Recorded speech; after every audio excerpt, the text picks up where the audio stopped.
Well, when I started my career with the Fairfax organisation in racing as a journalist, I had the great pleasure and honour to work with some of the big names in the racing industry as far as journalism is concerned, headed by the late great Billy Whittaker and also the late great Bert Lillye, two wonderful wordsmiths, and they received many, many racing awards throughout their illustrious careers.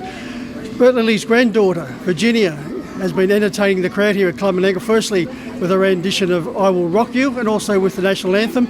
A contestant on The Voice, I caught up with Virginia to discuss her experience on that particular show and her career moving forward. Well, Virginia, it's great to catch up with you. As I said in the introduction, I had the great honour and the great pleasure to work with your grandfather, the great Bert Lillye. It's certainly wonderful to catch up with you. Yeah, likewise. Thank you so much. He was such a wonderful man, and it's great to meet yourself, who is, under his wing at such a young age. It's amazing. Thank you so much.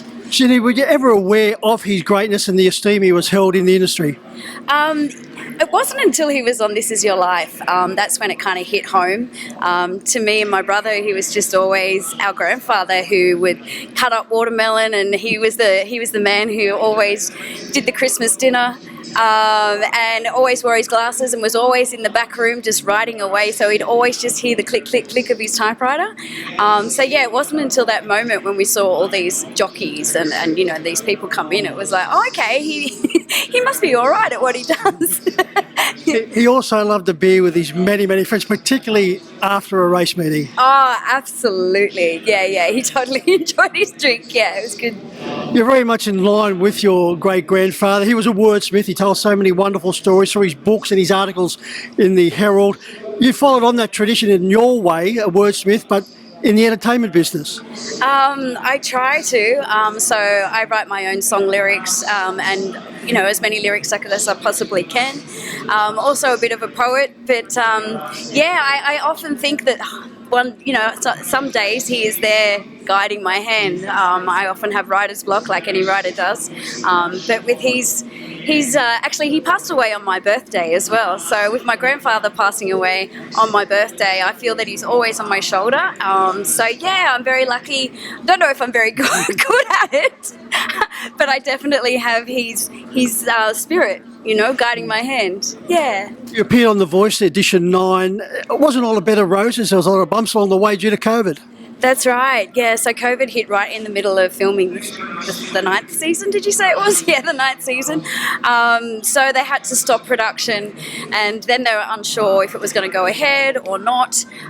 So Boy George had to fly back to England, Kelly Rowland had to fly back to the States, but then they decided there was a way to get through it. So it went ahead, but unfortunately it wasn't the experience that we were all hoping for. Regina, it would have been nerve-wracking just on its own with the auditions, but when you're appearing before the likes of Boy George, Kelly Rowland, and in particular now Boy George, because he was your coach, was it overwhelming? A little bit, yeah. I don't think it was them watching you that was so overwhelming. It was the fact that it was, national TV, so to have millions of people watching. I think that was the more nerve-wracking thing about the whole audition. And what was Boy George like?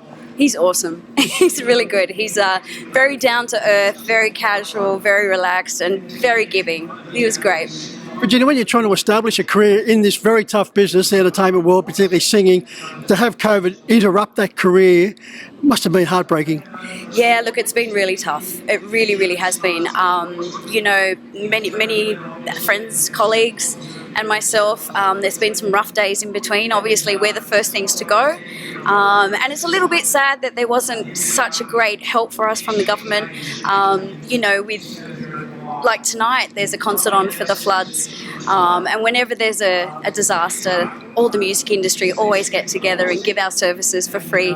We do it out of our hearts and our love and our passion for the scene. To have that just be on hold, it was a super tough time. But we're coming out of it now, and hopefully as things move into further down into the year, hopefully things will be better.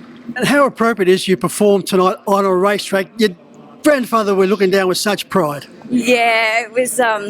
My heart was fluttering. Actually, I was thinking, "You better get me through this."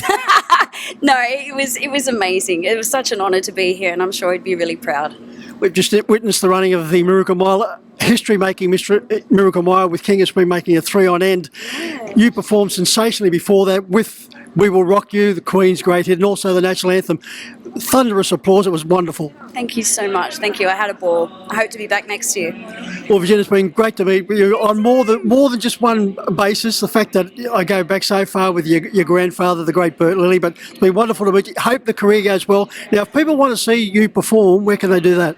So you can just go to my website, www.virginialillye.com.au. Alternatively, on Instagram or on Facebook, both of my official pages are up there. Well, hopefully now the COVID's behind us, the venues will start opening up and we'll be seeing your name up there in bright lights for many years to come. Thank you, Michael. Thank you so much.